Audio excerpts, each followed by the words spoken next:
Hey you can be anything you want. Hey you can change the world, I know. Hey you.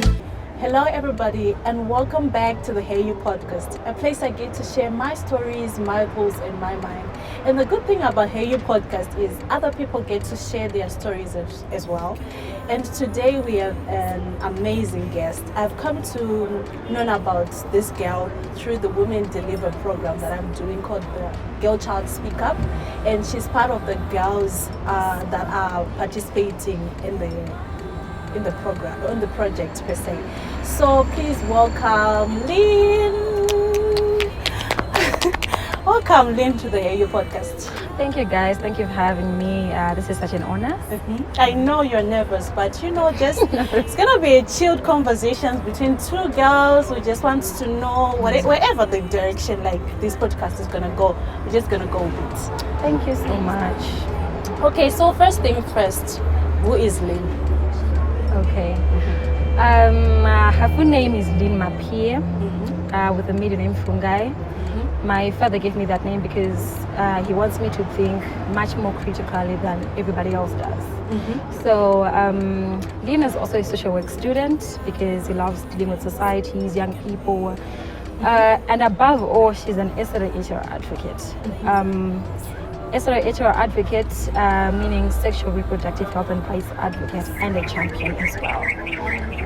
That's all about it. That's basically about it. The reason why I thought that you were going to be a great candidate for this podcast is we are doing an SRHR project, is Hold Your Hand, and I just thought I really enjoyed your presentation, the one that you did last time about menstrual hygiene, because I was like, I don't know if I'm going to do this. I'm going to tell these girls about all that stuff. Okay.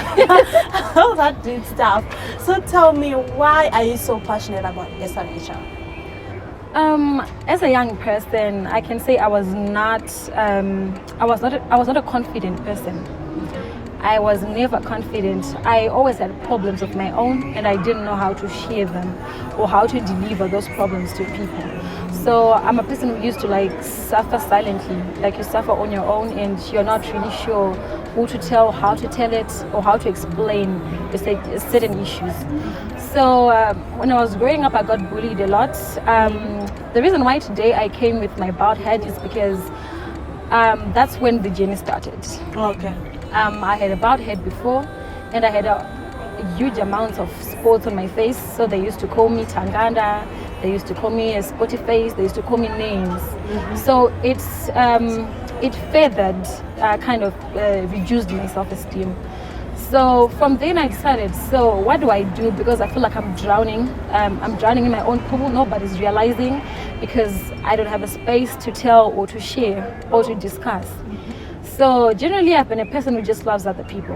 I care about other people immensely. Even when I get in my relationships, if they end, it's not my fault. That's one part that I know. It's not my fault. But I had to find a space whereby I know this is my safe space. This is my me time, But I didn't want a me time with just me. I wanted a me time with other people like me. We are facing troubles and challenges in schools.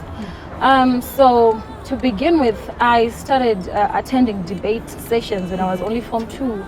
I would go for debate. I can't say I'm an intellectual person, but I do love a competition.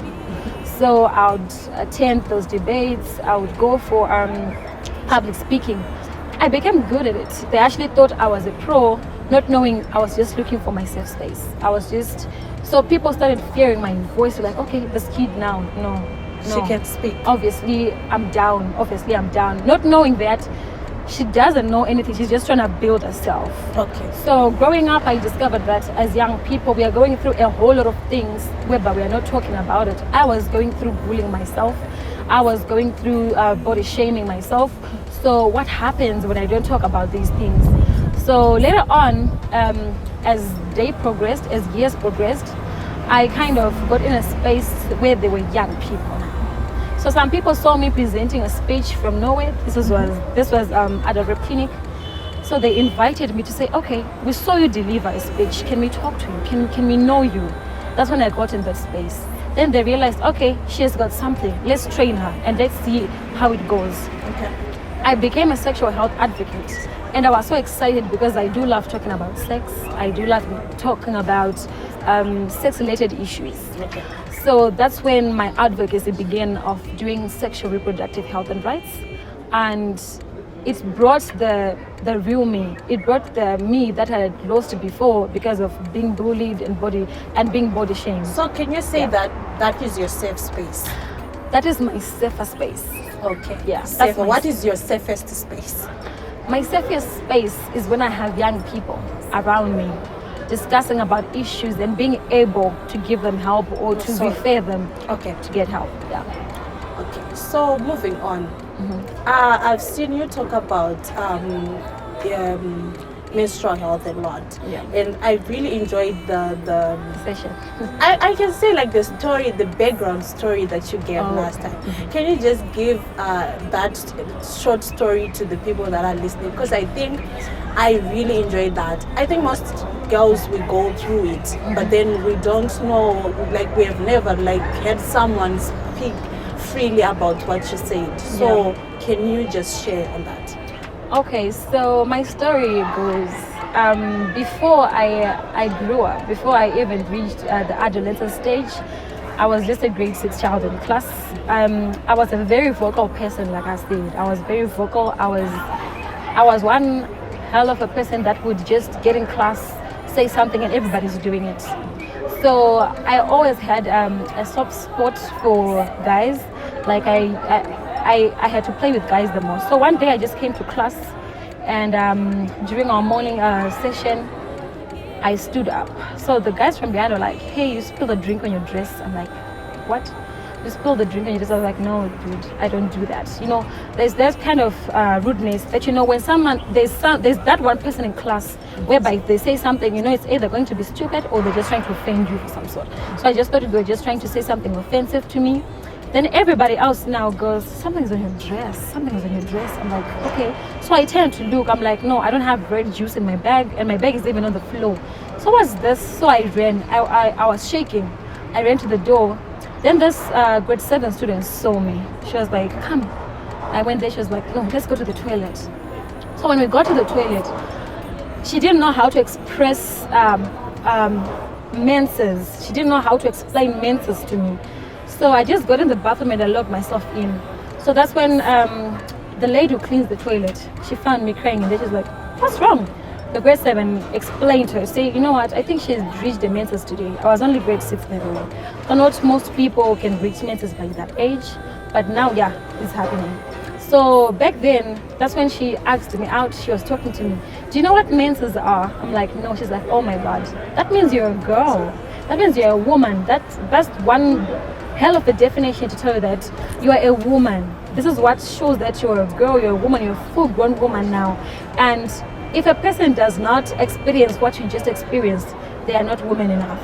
So from there, I was like, okay, what are you talking about? She's like, okay, yep. So on that, what can you say to girls that have experienced that, like how you have experienced it, like that are going through that shaming, like I'm not quite sure what I'm going through, or this is like a crime? Because people sometimes we don't talk about it because we think it's a crime. What can you say? Oh yeah, there are a whole lot of misconceptions when it comes to periods, menstruation, and menstrual hygiene. We all experience our first menstrual debuts differently. Some experience way different than I experienced it. So I would say to everyone out there, to every young person out there, to every girl and boy out there, menstruation is one hell of a definition to say you're a normal person. Okay. You are normal, you are good to go, you're a woman, you're a full-grown woman now. There's nothing to be ashamed of when your period debut comes. Like, I would say most people look at girls and they say periods, they can't do this when they're on periods, they can do that. No, you can even swim when you're on periods. You can do anything just like everybody else. All they need to know is, what do I do when the time comes? They need that education, they need that support. So I got that support on my first day from a janitor. I got that support. So I feel like every other girl deserves that opportunity. They deserve that support. They deserve that that education to be told that, you know what, this is what life. You are now a full-grown woman. Like, this is the normal thing to do. There's nothing wrong about going for periods. There's nothing. You're not being sick anyway. It's not a sickness. It's just me proving that I'm different from a man in this way. This is me. That's what periods are. Okay, so just to wrap this up, what is the one message that you want people to know, like to hear from you? If you were to share one message with the world, what would it be? Okay, so my one message that I would share with the world is that they need to understand SRHR issues, because this is a world whereby things are changing, kids are growing, they're growing faster than before. So it's quite important and vital for families to even discuss sexual reproductive health issues, even in schools, to promote sexual education. Even if they're going to promote sexual education, it has to be age appropriate for every student that's there, and also for even groups and even the government to support sexual reproductive health and rights talks, even on TV, radios, and every space alive. Thank you. So, guys, you've heard it from Lynn. Thank you so much, Lynn, for coming. Thank you guys for having me. This was great. Yeah, this was great. It was great talking to you. And thank you so much to everyone that has been listening. I hope you learned something, one or two, that you're going to apply wherever you go. So that is it from me and Lynn. Do check us out on the next episode. Bye.